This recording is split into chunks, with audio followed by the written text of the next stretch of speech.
My name is Victoria Brennan. I'm 52 years old, and I watched a 29-year-old woman move into my home 3 days after my husband's funeral wearing my clothes. That's not even the worst part. The worst part is that she inherited everything. The mansion I decorated room by room over 27 years. The $2.3 million my husband and I saved together. Every single thing Richard and I built during our marriage gone. Left to her in a will I never knew existed. His mistress thought she had won it all. She actually believed she could erase me like I was nothing more than an old piece of furniture Richard had grown tired of. But here's what Amber Sinclair didn't know. I'm not the kind of woman who disappears quietly. I'm Victoria Brennan from Austin, Texas. And for 27 years I was married to Richard Brennan, a successful real estate attorney who everyone respected, who I trusted completely, who I thought I knew better than anyone in this world. When he died suddenly of a heart attack at 58, my world shattered. But grief wasn't given time to settle in my chest before the real nightmare began. At the reading of his will, I discovered my husband had rewritten everything 6 months before his death. Everything went to Amber Sinclair, a legal assistant from his firm who I'd met exactly twice at office parties. For me, his wife of nearly 3 decades, he left $50,000 and a cold letter thanking me for years of companionship. Companionship? Like I was a colleague, like I hadn't built every piece of our life together. I had no idea that discovering this betrayal was just the beginning. I didn't know that within weeks, I would uncover something so much darker than an affair. Something that would turn my grief into fury, my shock into strategy, and my pain into the sharpest weapon I'd ever wielded. This is the story of how I lost everything, and how I took it all back. It's a long road from that first devastating moment to the courtroom where justice was finally served, and I'll need someone to walk it with me. If you want to see how a woman scorned becomes a woman victorious, make sure you're following along here because you won't want to miss what happens next. The funeral was on a Tuesday. By Friday afternoon, Amber Sinclair had the locks changed on my house. My house. The home where I'd hosted Thanksgiving dinners for Richard's entire family, where I'd painted the kitchen 3 times until I found the perfect shade of cream, where I'd planted rose bushes that took 5 years to bloom the way I wanted them to. I found out because I drove there to pick up more of my clothes. I'd been staying at my sister's place since Richard died, unable to face the empty house, but I needed my black dress for another memorial service Richard's law firm was holding. When my key didn't work, I stood there on my own front porch like a stranger, my hands shaking as I tried the lock again and again. That's when she opened the door. Amber was wearing my silk robe, the cream-colored one Richard bought me for our 20th anniversary. Her blonde hair was wet, like she'd just stepped out of my shower, and she looked at me with this expression I'll never forget, not anger, not even guilt. It was satisfaction. She told me the house was legally hers now and that I was trespassing. She said it so casually, like she was telling me the weather. Then she closed the door in my face. I sat in my car for 20 minutes, unable to drive, unable to cry, unable to process what had just happened. The numbness from Rich's death was being burned away by something hotter. Something that made my chest tight and my jaw clench. But underneath the rage was confusion. Richard and I had problems like any marriage. We'd grown distant the last year. He'd been working more, coming home late. I'd assumed it was stress from a big case. But to completely erase me from his will, to leave everything to a woman half his age, who he'd known for what? A year most. It didn't make sense. That night, I couldn't sleep. I kept replaying moments from the last 6 months of Richard's life, looking for signs I'd missed. He had been different, more forgetful. He'd gotten angry over small things that never bothered him before. Once, he'd forgotten our anniversary completely, something that had never happened in 26 years. I'd thought it was age or stress, or maybe even early signs that our marriage was truly falling apart. But what if it was something else? The next morning, I did something I'd never done before. I called Patricia Montgomery, Richard's longtime secretary at the firm. Patricia had always been kind to me, always remembered my birthday, always asked about the art classes I taught at the community center. I asked her if she'd noticed anything strange about Richard in the months before he died. There was a long pause on the phone. Then Patricia said something that made my blood run cold. She told me Richard had been acting erratically at work, missing meetings he'd scheduled himself, signing documents without reading them, getting confused about cases he'd worked on for years. She said the partners had been worried that they'd gently suggested he see a doctor, but Richard had refused. He'd insisted he was fine.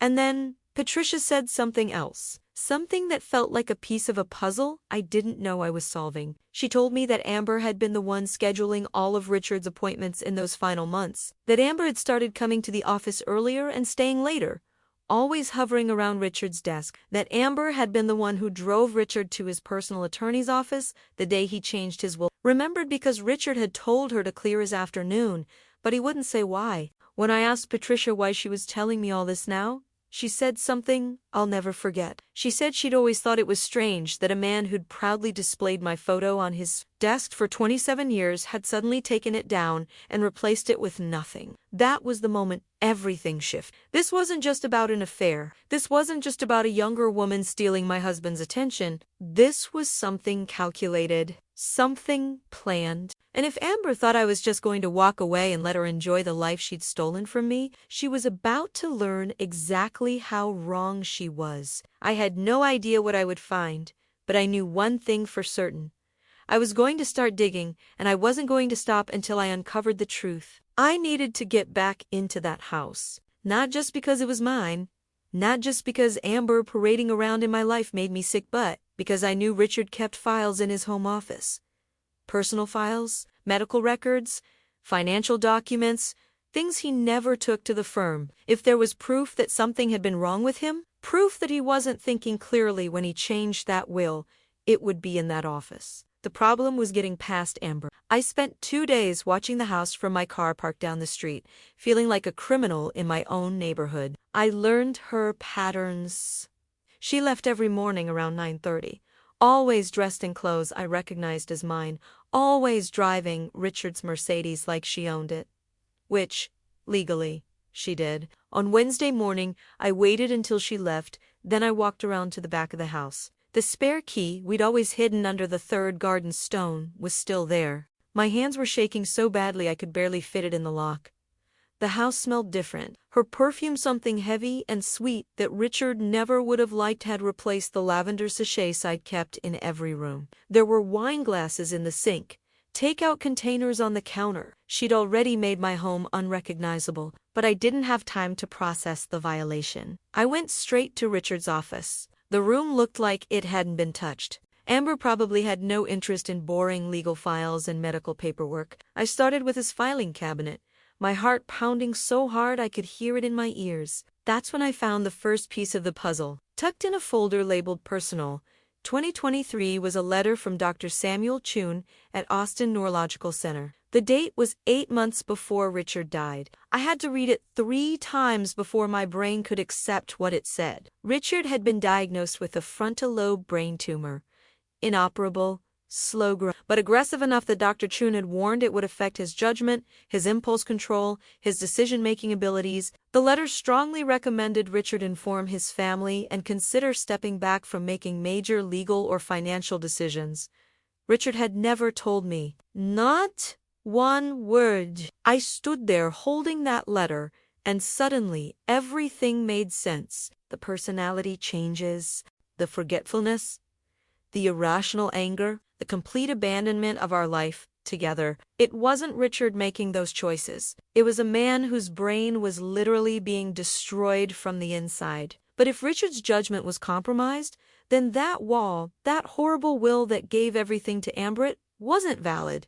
It couldn't be. I was so focused on this revelation that I almost missed the second folder. It was labeled Amber, private in Richard's handwriting, and it was hidden in the back of the bottom drawer. My hands were trembling as I opened it. Inside were printouts of emails, dozens of them. They were between Amber and someone named Jessica Torres, and they went back almost a year. I started reading, and with each sentence, the floor seemed to drop further beneath me. He's definitely getting worse. Took him 3 tries to remember his own address yesterday. This is going to be easier than I thought.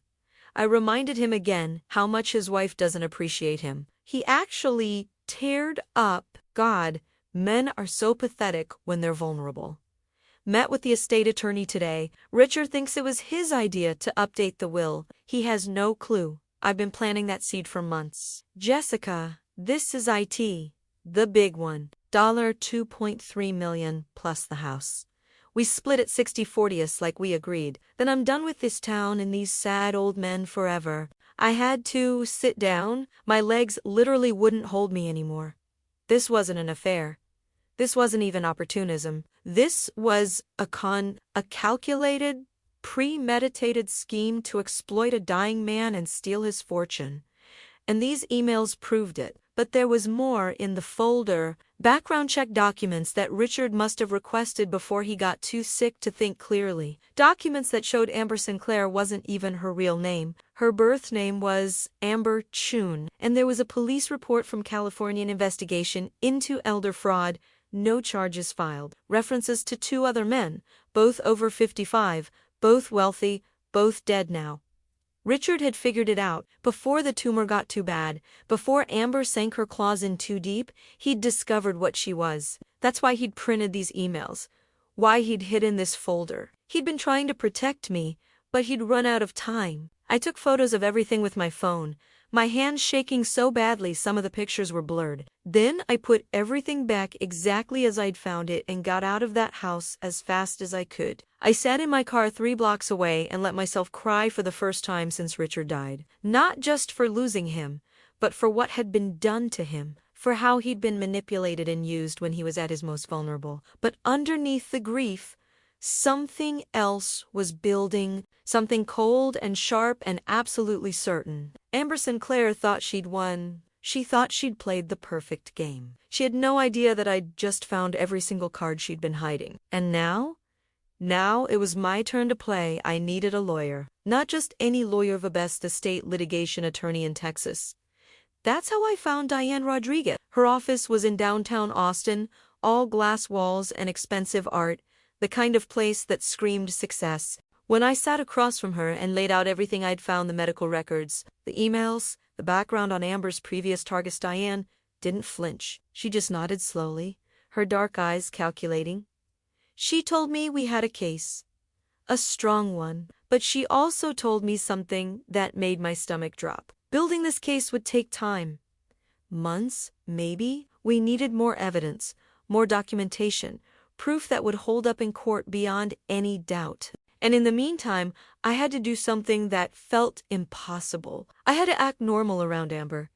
I couldn't let her know I'd found anything. Diane said if Amber suspected I was building a case, she could destroy evidence, disappear, or tie up the estate in so much legal red tape it would take years to untangle. The element of surprise was our biggest weapon, and I couldn't waste it. So I became an actress in a play I never auditioned for. The firm's memorial service for Richard was scheduled for the following Thursday. I knew Amber would be there. She'd been calling herself Richard's partner in the obituary she'd written without consulting me. The obituary that mentioned me only as survived by his wife Victoria, like I was an afterthought. I bought a new black dress. I practiced my grief-stricken widow face in the mirror until it looked natural. And I walked into that memorial ready to perform. Amber was there, of course, wearing a tight black dress that was completely inappropriate for a memorial service. She had her hand on the arm of Martin Westwood, one of the senior partners, laughing at something he'd said. When she saw me, her smile faltered for just a second before she rearranged her face into something that might have passed for sympathy. She actually walked over to me. She told me how sorry she was for my loss, how Richard had been such a special man, how difficult this must be for me. The words came out of her mouth smooth as honey, and I watched her eyes the whole time. There was nothing there. No real emotion. No guilt. Just cold calculation. Like she was checking off a box on her to-do list labeled "Console the ex-wife." I played my part perfectly.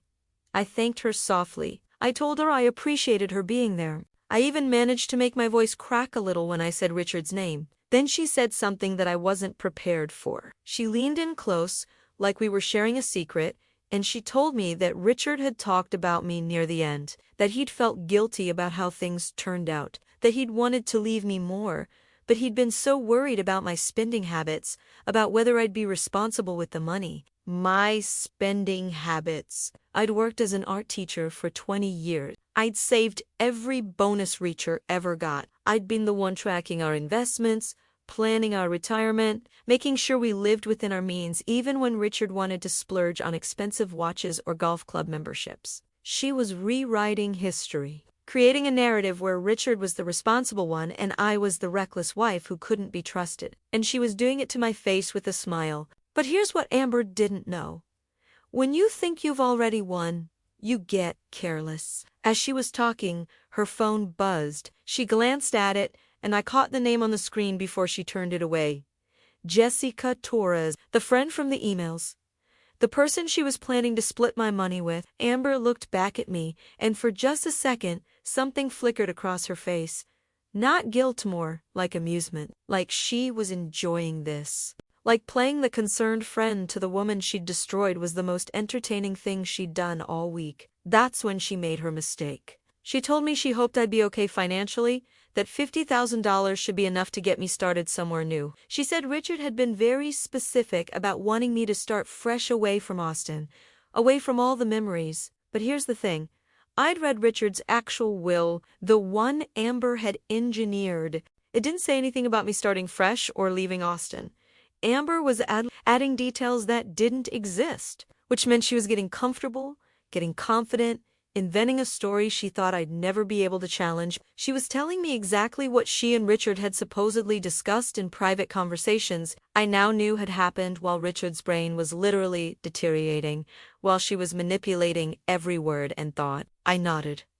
I thanked her again. I told her she was probably right, that maybe a fresh start would be good for me. And I watched her smile grow wider, watched her relax, watched her believe that I was broken and defeated and ready to disappear quietly. When I got home that night, I called Diane immediately. I told her about the phone call from Jessica Torres, about Amber's elaborate story about Richard's supposed concerns, about how confident she'd become, how careless. Diane was quiet for a moment. Then she said something that sent chills down my spine. She told me that overconfident criminals always make mistakes. They get so used to winning that they forget to cover their tracks. And when they slip up, when they show their hand, that's when you strike. Amber had just shown me her hand. She thought I was harmless.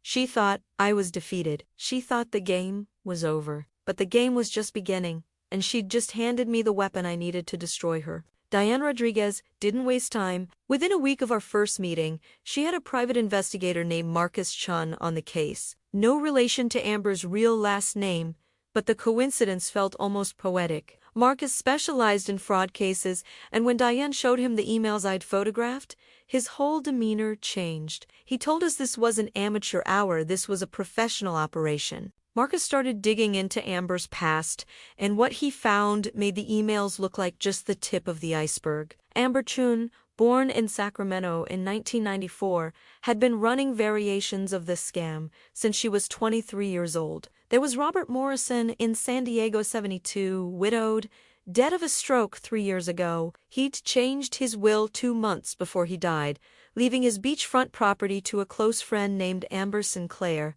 His children had contested it, but they'd lost because they couldn't prove undue influence. Then there was Gregory Walsh in Phoenix, 68, divorced, dead of liver failure 2 years ago, same pattern. Changed his will right before he died. Everything went to Amber.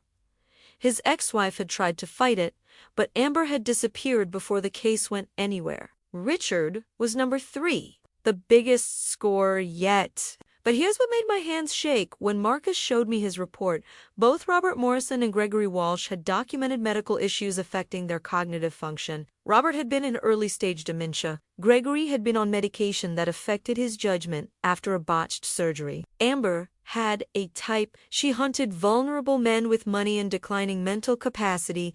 Marcus explained that Jessica Torres was likely the one who identified targets and helped plan the approach. Together, they'd been running this con across the Southwest for years, always staying just ahead of suspicion, always moving before anyone could build a real case. Until now, because Richard, even while his brain was betraying him, had managed to document what was happening to him. He'd left me a trail of breadcrumbs, and I'd found every single one. Diane filed a petition to contest the will on grounds of undue influence and lack of testamentary capacity. The legal terms sounded cold and clinical, but what they meant was simple. Richard hadn't been in his right mind when he signed that will, and Amber had manipulated him into doing it. The petition was served to Amber at my house, her house now, legally, until we won this case.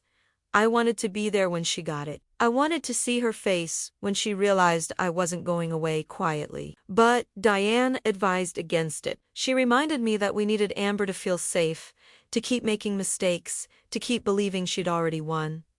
So I waited. I stayed at my sister's house and taught my art classes and pretended my life was moving forward. But every night, I studied the case files Diane sent me. Every night, I memorized the details of what Amber had done, the timeline of Richard's decline, the proof that would save me. 3 weeks after we filed the petition, Diane called me with news. Amber had hired a lawyer, an expensive one from Dallas, someone who specialized in estate defense. The fact that she could afford him told me she'd already started spending Richard's money on protecting her theft. But Diane wasn't worried. She said Amber's lawyer would have seen our evidence by now, would have seen the medical records and the emails. He would have advised Amber to settle, to give back some of the money in exchange for avoiding criminal charges. The fact that Amber was fighting instead of settling told Diane something important.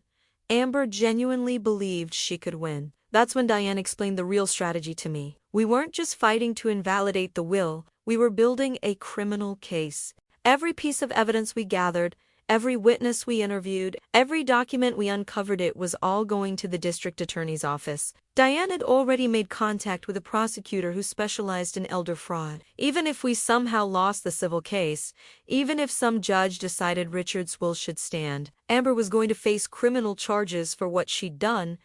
She'd stolen from a dying man. She'd manipulated someone who couldn't defend himself. And in Texas, that wasn't just unethical, it was illegal. But I needed something more. I needed to understand why. Why had Amber chosen this life? What kind of person wakes up and decides to systematically destroy vulnerable people for money? Marcus found the answer in Amber's juvenile records, sealed but accessible with the right court order. Amber's father had been a con man, small-time stuff insurance fraud, credit card schemes, forged checks.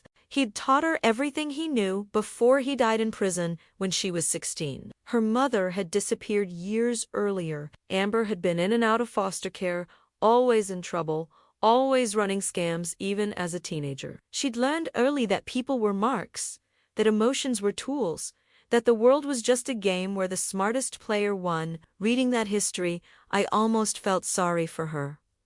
Almost, because whatever had made Amber into what she was, she'd still chosen to target my husband. She'd still chosen to exploit his dying brain for profit. She'd still chosen to move into my home and erase me like I'd never existed. Knowing her history didn't make me want justice any less. If anything, it made me more determined. Amber had been getting away with this for years because her victims' families hadn't been able to prove what she'd done. They'd been too grief-stricken, too confused, too unprepared to fight back effectively. But I wasn't unprepared anymore. I had evidence.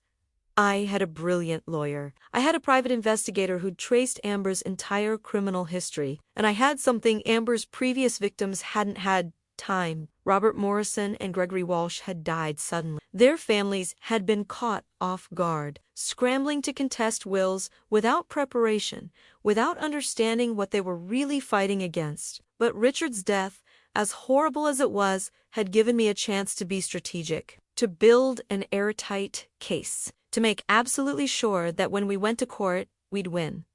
The hearing was scheduled for 6 weeks away. 6 weeks to finalize our evidence, to prepare our witnesses, to make sure every single piece of our case was unassailable. 6 weeks of Amber living in my house, sleeping in my bed, spending my money, thinking she'd gotten away with it. But those 6 weeks weren't going to be comfortable for her, because Marcus had one more piece of information that changed everything. Jessica Torres, Amber's partner, had been arrested 2 weeks earlier in New Mexico on an unrelated fraud charge. She was looking at serious prison time, and according to Marcus's contact in the New Mexico DA's office, Jessica was already talking about making a deal. She was ready to testify against Amber. When Diane told me this, I felt something I hadn't felt in months. Hope, not just hope that I'd get my money back or my house back. Hope that Amber Sinclair was about to discover what it felt like when the game you'd been winning suddenly turned against you. Jessica Torres took a plea deal. When Marcus called to tell me, I was in the middle of teaching a watercolor class at the community center. I had to excuse myself and stand in the hallway with my phone pressed to my ear, trying to process what he was saying. Jessica had agreed to testify against Amber in exchange for a reduced sentence on her New Mexico charges. She was going to tell prosecutors everything: how they'd identified targets, how they'd researched vulnerable men with money, how they'd planned each approach down to the smallest detail. But more than that, Jessica was providing documentation: text, messages, photos, financial records showing exactly how they'd split the money from previous cons. And she was willing to testify in my case. Diane was already drafting a motion to include Jessica's testimony. She said having a co-conspirator flip was the kind of thing that destroyed defense cases. Juries didn't want to hear from lawyers arguing about legal technicalities. They wanted to hear from someone on the inside, confirming that yes, it was all a scam. And yes, here's exactly how we did it. I should have felt victorious. This was the break we needed, the piece that would make our case absolutely unbeatable. But instead, I felt something else, something darker. I realized that Amber still had no idea any of this was happening. She was still living in my house, still spending Richard's money, still posting photos on social media of herself at expensive restaurants and spa days. I'd been watching her Instagram account from a fake profile Marcus had set up for me. I know it sounds pathetic, but I needed to see what she was doing with my life. 3 days ago, she'd posted a photo of herself in my kitchen with the caption about new beginnings and fresh starts. She was holding a champagne glass,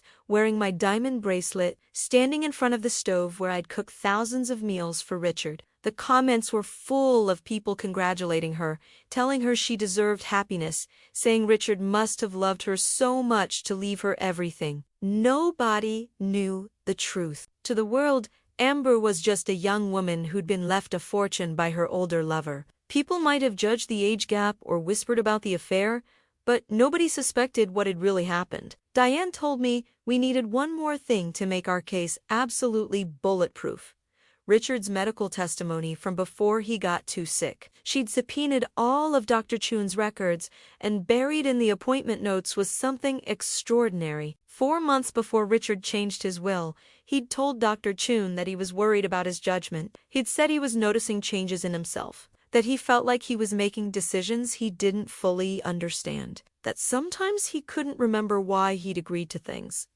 Dr. Choon had documented everything. He'd recommended Richard assign power of attorney to a trusted family member, meaning me, before his condition deteriorated further. Richard had never done it. By the time that appointment happened, Amber had already been working on him for months. She'd isolated him from me, convinced him I didn't understand him, made him believe she was the only person who really cared. Reading Dr. Chun's notes was like watching Richard try to save himself and fail. But those notes were going to save him now. They were going to prove that Richard had known something was wrong, that he'd been trying to protect himself, that he'd been a victim of his own deteriorating brain and a woman who'd seen that vulnerability and exploited it. I met with Dr. Choon a week before the hearing. Diane had arranged it as part of our case preparation, but I'd asked if I could speak with him privately first. He was older than I'd expected, maybe 70, with kind eyes and a gentle way of speaking. He remembered Richard clearly. He told me how much Richard had struggled with the diagnosis, how he'd refused to tell me because he didn't want me to see him as weak or broken.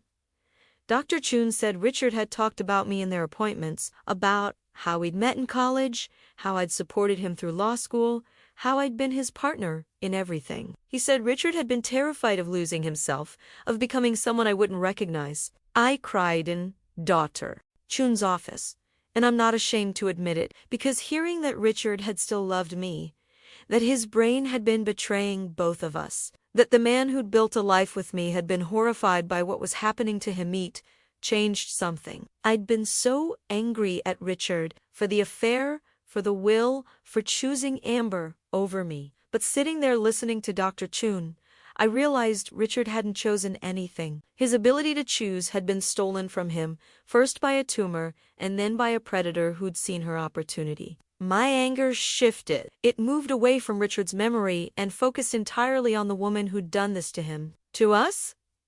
Dr. Chun agreed to testify. He said what Amber had done was exactly the kind of elder abuse his field was trying to combat, that vulnerable patients needed to be protected from people who would take advantage of their conditions. He told me he was going to make sure the jury understood exactly what had happened to Richard's brain, and why that will couldn't possibly represent his true wishes. When I left his office, I felt something I'd been missing since this nightmare began. Clarity. This wasn't just about money or houses or legal victories anymore.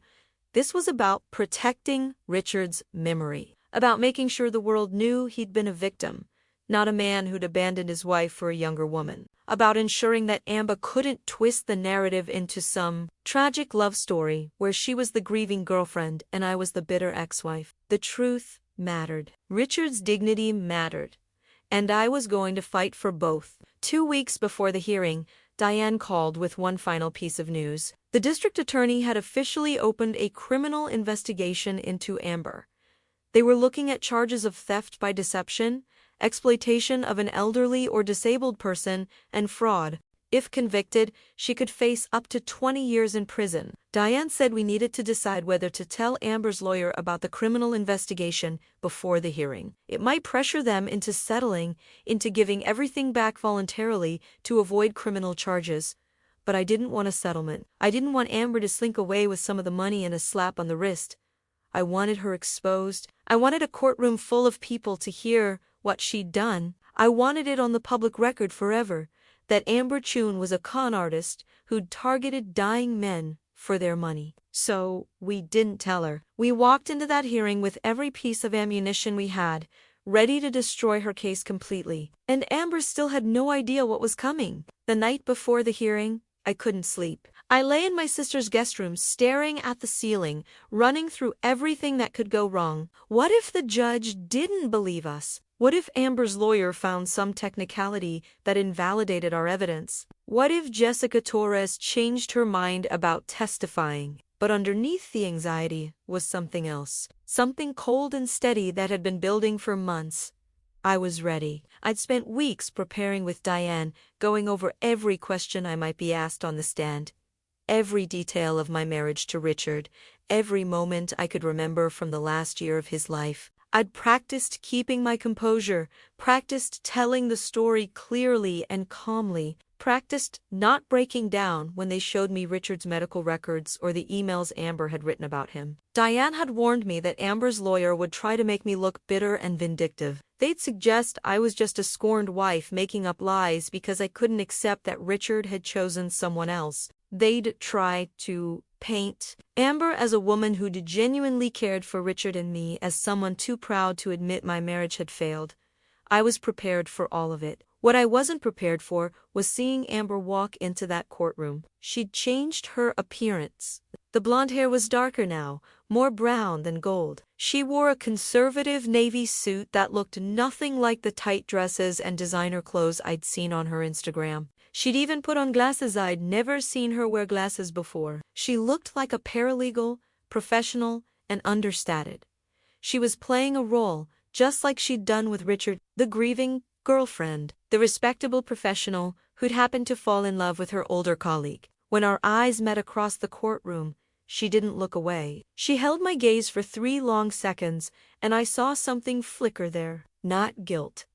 Not even concern. It was challenge. She was daring me to prove it. That look told me everything I needed to know. Amber still thought she was going to win. The hearing started with opening statements. Amber's lawyer, a sharp-faced man named Gerald Thornton, spoke about tragic love and complicated relationships. He painted Richard as a man who'd been unhappy in his marriage for years, who'd found genuine connection with Amber, who'd made a clear and conscious choice to leave his assets to the woman he truly loved. He barely mentioned me except to suggest I was financially comfortable from years of marriage and that Richard had made reasonable provisions for my future. Then Diane stood up. She didn't talk about love or relationships. She talked about predatory behavior and systematic exploitation. She laid out Amber's history, Robert Morrison, Gregory Walsh, the pattern of targeting vulnerable men. She explained Richard's medical condition in detail, how the tumor had affected his frontal lobe, how his decision-making capacity had been severely compromised. And then she said something that made Amber's lawyer shift uncomfortably in his seat. She told the judge that we had testimony from Amber's co-conspirator, a woman who would detail exactly how they'd planned and executed this con. I watched Amber's face when Diane said Jessica's name. For the first time since I'd met her, Amber looked genuinely shocked. Her perfect composure cracked for just a moment, her eyes widened, her lips parted, and she turned to look at her lawyer with something that might have been panic. She hadn't known Jessica had flipped.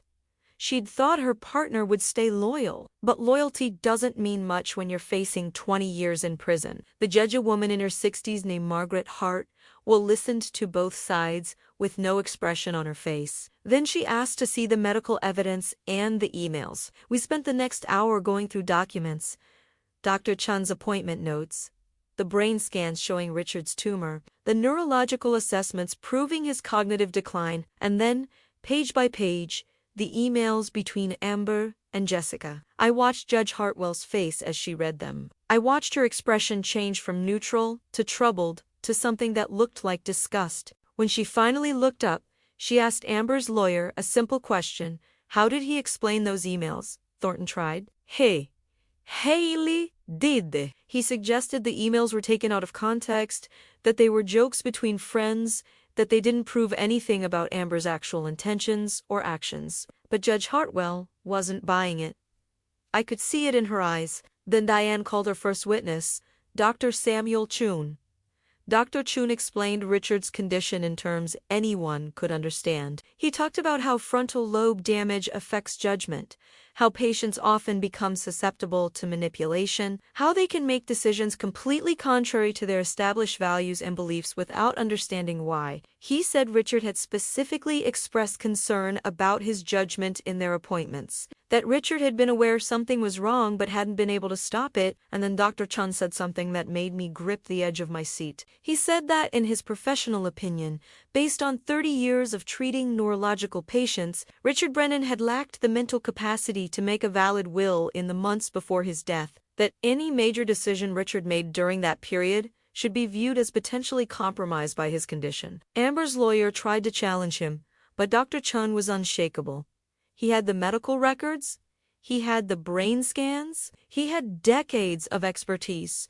Next came Patricia Montgomery, Richard's secretary. She testified about Richard's behavior at the office, about the confusion and forgetfulness, about how Amber had inserted herself into every aspect of Richard's professional life. She talked about the day Amber had driven Richard to change his will, how Richard had seemed disoriented when he came back, how he'd asked Patricia what day it was because he couldn't remember. Then Diane played her trump card. She called Jessica Torres via video link from a New Mexico correctional facility. Jessica looked smaller on the screen than I'd imagined.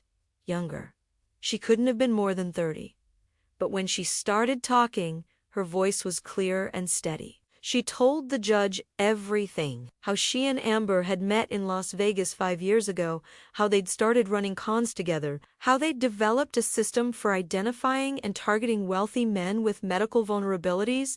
She explained how Amber would get close to the target, how she'd isolate him from family and friends, how she'd convince him to change his will. She talked about Robert Morrison and Gregory Walsh, about how they'd split the money each time. And then she talked about Richard. She said Richard had been their biggest target yet, that they'd researched him for months before Amber applied for the paralegal position at his firm. She said they'd known about his brain tumor. They'd hacked into his medical records through a contact Jessica had at the hospital billing department. They'd known Richard was dying and that his judgment was failing. They'd chosen him specifically because of it. When Jessica finished testifying, the courtroom was silent. I looked at Amber. All the color had drained from her face. Her lawyer was whispering urgently to her, but she wasn't responding. She was just staring at the screen where Jessica had been, looking betrayed and stunned. She'd thought Jessica would never talk. She'd built her whole defense on the assumption that there was no proof, no witness, no way to prove what she'd really done. But Jessica had given us everything. Judge Hartwell called a short recess. Diane squeezed my hand and told me we'd won, that there was no way the judge would uphold that will now. But I didn't feel victorious yet, because Amber hadn't testified. I hadn't gotten to hear her try to explain herself, Hadn't gotten to see her face when she was forced to answer for what she'd done. When we reconvened, Amber's lawyer requested a private conference with the judge. They were in chambers for 20 minutes. When they came back out, Thornton looked defeated. He informed the court that his client wished to withdraw her contest of the petition, that she acknowledged the will should be invalidated and that all assets should revert to me as Richard's legal spouse. Just like that, it was over. No cross-examination, no defense witnesses, no chance for Amber to tell her version of events. She'd surrendered. But Judge Hartwell wasn't finished. She said she was referring the case to the district attorney for criminal prosecution, that the evidence presented suggested serious criminal conduct, and that Amber should expect to be charged. Then she looked directly at Amber and said something I'll never forget. She said that exploiting vulnerable people for financial gain was one of the most despicable acts she'd encountered in her 30 years on the bench, and that she hoped justice would be served not just in her courtroom but in the criminal courts as well.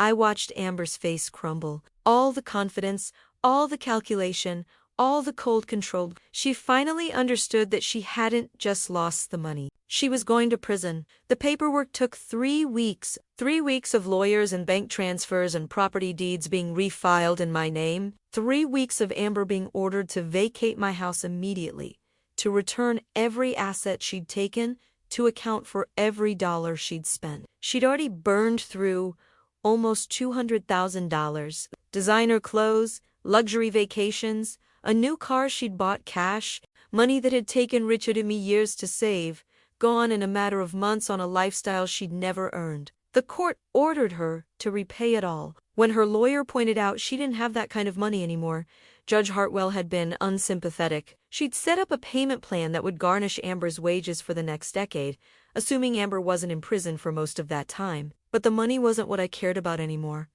I needed to see the house. My house. I needed to walk through those rooms and reclaim what had been stolen from me. Diane arranged for Amber to be gone when I arrived. She'd moved out 2 days earlier, taking only her personal belongings. Honestly, probably included half my wardrobe, but I didn't care. She could keep the clothes. I wanted her out of my life. My sister came with me. I think she was worried I'd break down when I saw what Amber had done to the place, but when I turned the key in the lock and stepped inside, I didn't cry. I felt powerful. The house smelled different. Amber's heavy perfume was still lingering in the air, and there were marks on the walls where she'd hung different pictures. My furniture had been The kitchen had takeout menus scattered across the counter that I'd never ordered from, but it was still my house. The bones of it, the foundation Richard and I had built, that was still there. I spent the first day just walking through rooms, opening closets, checking drawers. I found some of my jewelry that Amber had been wearing in her Instagram photos, just tossed carelessly in a bathroom drawer. I found Richard's wedding ring in a dish by the kitchen sink, like it was trash. That's when I finally cried, not from sadness, but from rage at how carelessly she'd treated everything that had meant something to us. But I didn't have long to process it, because Diane called the next morning with news. The district attorney had formally charged Amber with 3 counts of theft by deception, 2 counts of exploitation of a disabled person, and 1 count of conspiracy to commit fraud. Jessica's testimony had given them everything they needed. The DA was also investigating Amber's involvement in the deaths of Robert Morrison and Gregory Walsh. They were reopening both cases,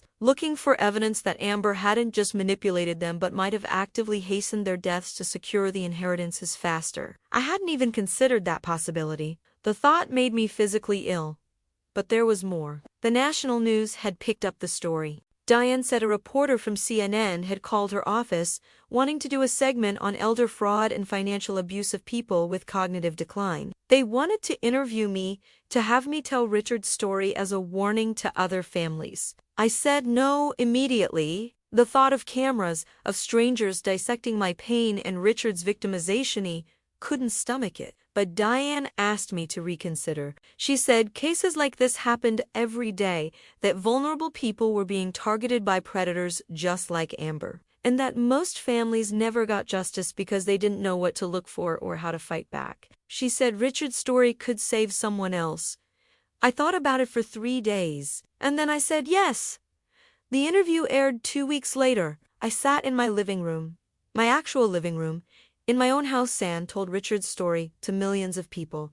I talked about the warning signs I'd missed, about the importance of medical documentation, about how cognitive decline makes people vulnerable to manipulation. I didn't mention Amber by name. Medea had asked me not to, since the criminal case was still pending. But I talked about con artists who target dying people, about the pattern of behavior, about how to protect your loved ones. The response was overwhelming. I got emails from dozens of people who'd been through similar situations. Adult children whose parents had been scammed, spouses who'd watched their partners get manipulated by caregivers or new friends, people who'd lost everything and didn't know how to fight back. Some of them had given up, accepted the loss, moved on, but others reached out to Diane's firm, ready to reopen their cases with the template we'd created from Richard's situation. I hadn't expected that. I hadn't expected Richard's death to mean something beyond just my personal loss, but it did, and in a strange way, that gave me peace. The criminal trial was set for 6 months away. The DA warned me it would be difficult, that I'd have to testify again, that I'd have to relive everything in front of a jury. But I was ready, because this wasn't just about the money or the house anymore. It was about making sure Amber Chun couldn't do this to anyone else, ever again. 3 months after the civil hearing, I was cleaning out Richard's office when I found something I'd missed before. Hidden in the back of his desk drawer, underneath old tax returns and legal briefs, was a sealed envelope with my name on it in Richard's handwriting. My hands shook as I opened it. Inside was a letter dated 6 weeks before Richard died. Written in his increasingly unsteady handwriting, he wrote that he knew something was wrong with him, that he couldn't trust his own mind anymore. He said he'd made decisions he didn't understand, signed papers he didn't remember agreeing to. He wrote that if anything happened to him, if anything seemed wrong, I should look in his filing cabinet under Personal 2023. He'd known, even as his brain was failing him, even as Amber was manipulating every thought, some part of Richard had known what was happening, and he'd tried to leave me a map to find the truth. I sat in that office holding that letter, and I finally said goodbye to my husband. Not to the confused, manipulated man he'd been at the end, but to the Richard I'd married 27 years earlier. The man who'd loved me, who'd built a life with me, who'd tried to protect me even when his own mind was betraying him. That night, I slept in my own bed for the first time since Richard's death. The house didn't feel empty anymore. It felt like mine. And when I woke up the next morning, sunlight streaming through the windows I'd chosen, in the room I'd painted 3 times until the color was perfect, I realized something profound. Amber hadn't just stolen my money and my house. She'd stolen my sense of safety, my trust, my belief that the life I'd built was secure, but I'd taken it all back. Not just the assets, but the certainty that I was strong enough to fight for what was mine. That was the real victory. Not the court ruling or the criminal charges. It was knowing that I'd refused to disappear, refused to be erased, refused to let someone else write the ending to my story. The criminal trial lasted 8 days. I testified on day 3, and it was exactly as difficult as the DA had warned me it would be. Amber's defense attorney, a different one this time, since Gerald Thornton had quietly withdrawn from the case, tried everything to discredit me. He suggested I was a vindictive ex-wife, that I'd fabricated evidence, that I was twisting a legitimate relationship into something criminal because I couldn't accept that Richard had moved on. But the evidence spoke louder than his theories. Dr. Chun testified again, this time with even more detailed medical records. Marcus presented his investigation showing Amber's pattern across 3 victims, and Jessica Therese, now officially a cooperating witness with immunity, walked the jury through every single step of how they'd targeted Richard. The jury deliberated for less than 4 hours. Guilty on all counts. Amber showed no emotion when the verdict was read. She just sat there, perfectly still, staring straight ahead, like she was somewhere else entirely. Maybe in her mind she was already planning her next con, her next victim, her next escape. But there would be no escape this time. The judge sentenced her to 15 years in prison, with parole eligibility after 10 if she demonstrated genuine rehabilitation and remorse. The judge noted that this was a lenient sentence given the severity of the crimes, but that Amber's age and lack of violent criminal history had been considered. 15 years. Amber would be 44 years old when she got out, assuming she qualified for parole. The same age I'd been when Richard and I celebrated our 20th wedding anniversary, when life had felt secure and predictable before brain tumors and con artists had turned everything upside down. I didn't feel joy when I heard the sentence. I felt something quieter. Something like closure. After the trial, I stopped following the story in the news. I stopped checking updates about appeals or prison transfers or whatever Amber's next move might be. She'd taken enough of my time, enough of my emotional energy. I had a life to rebuild. The first thing I did was renovate the house. Not because Amber had ruined it, though she had, but because I needed to make it mine again. I repainted every room. I bought new furniture. I turned Richard's office into an art studio with huge windows and perfect natural light. The room where he'd died mentally, where his brain had slowly betrayed him, became the room where I created. There was something poetic about that. 6 months after the trial, I did something I'd been thinking about since that CNN interview. I started a foundation in Richard's name dedicated to protecting vulnerable adults from financial exploitation. We provided free legal assistance to families fighting suspicious will changes, educated people about the warning signs of cognitive decline, and lobbied for stronger laws against elder abuse. The foundation was funded by the money I'd recovered from Amber, money that had been tainted by her greed and manipulation. Turning it into something that protected others felt like the right way to honor Richard's memory. My daughter, I haven't mentioned her much, but Emily had been devastated by her father's death, and the revelations about Amber came back to Austin and started volunteering with the foundation. She'd been living in Seattle, keeping her distance from the drama, but watching me fight back had changed something in her. She told me she'd spent her whole life seeing me as just her mother, just Richard's wife, someone whose identity was defined by relationships to other people. But watching me refuse to be erased, watching me stand up in court and demand justice, she said, it made her see me as a person, as someone strong and fierce and unwilling to be diminished. I cried when she told me that. Good tears, for once. 1 year after Richard's death, I opened the art gallery I'd always dreamed about, a small space in downtown Austin, showcasing local artists and teaching classes for people who'd always wanted to paint but never made time for it. I named it Second Act Gallery, because that's what it was, my second act. The life I was building after everything had been stripped away. The opening night was packed. Friends I hadn't seen in years, former students from my teaching days, even a few reporters who'd followed the story. Patricia Montgomery came, and Dr. Chun, and Diane Rodriguez, who'd become more than just my lawyer, she'd become my friend. Standing in that gallery, surrounded by art and people and possibility, I realized something profound. Amber had tried to erase me. She'd taken my money, my house, my husband's love, everything that defined my life. She'd thought she could reduce me to nothing, that I'd just fade away into bitterness and defeat. But she'd been wrong about something fundamental. You can't erase a person who refuses to disappear. You can't destroy someone who knows their own worth, who understands that their value isn't tied to money or houses or even marriages. You can't break someone who's willing to fight for the truth, no matter how long it takes or how hard it gets. I'm 54 now, 2 years removed from the worst period of my life. The house is fully not just legally, but emotionally. I've repainted the walls, replaced the furniture, filled it with art and light and evidence of the life I'm building. Sometimes I think about Amber in prison, wearing a uniform instead of stolen designer clothes, living in a cell instead of a mansion. I wonder if she thinks about Richard, about me, about the lives she destroyed for money she barely got to enjoy. But mostly, I don't think about her at all. Because here's what I learned through all of this. Revenge isn't about destruction.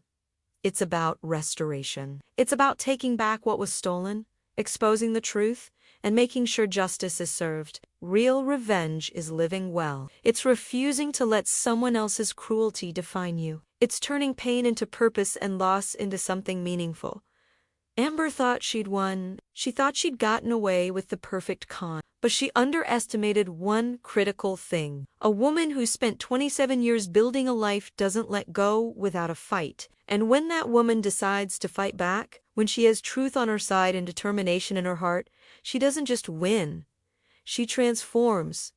The mansion Amber tried to steal, it's mine, filled with students learning to paint and friends gathering for dinner and evidence of a life fully lived. The money she spent, I turned it into a foundation that's already helped 12 families fight back against similar cons. The legacy she tried to destroy? Richard is remembered now not as a man who abandoned his wife for a younger woman, but as a victim of a terrible disease and a predatory criminal. His story has helped change laws in 3 states regarding protections for people with cognitive decline. And me?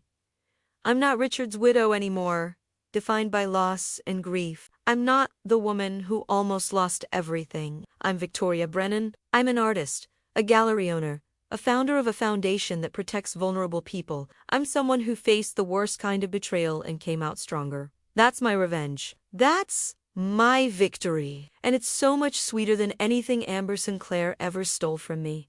So that's my story. From the moment I discovered the betrayal to the day I stood in my own gallery, surrounded by a life I'd rebuilt from nothing. If you've made it this far with me, I want to know, where are you listening from? Drop your city in the comments. I love knowing that this story is reaching people all over the world. People who maybe need to hear that you can survive betrayal, that you can fight back, that you can win. And if this story meant something to you, if it gave you hope or inspiration, or just kept you company for a little while, hit that subscribe button. There are more stories to tell, more lessons learned the hard way, more proof that we're stronger than we think. Thank you for walking this journey with me. Thank you for believing that truth matters and that justice is worth fighting for. Now go live your own second act. You deserve it.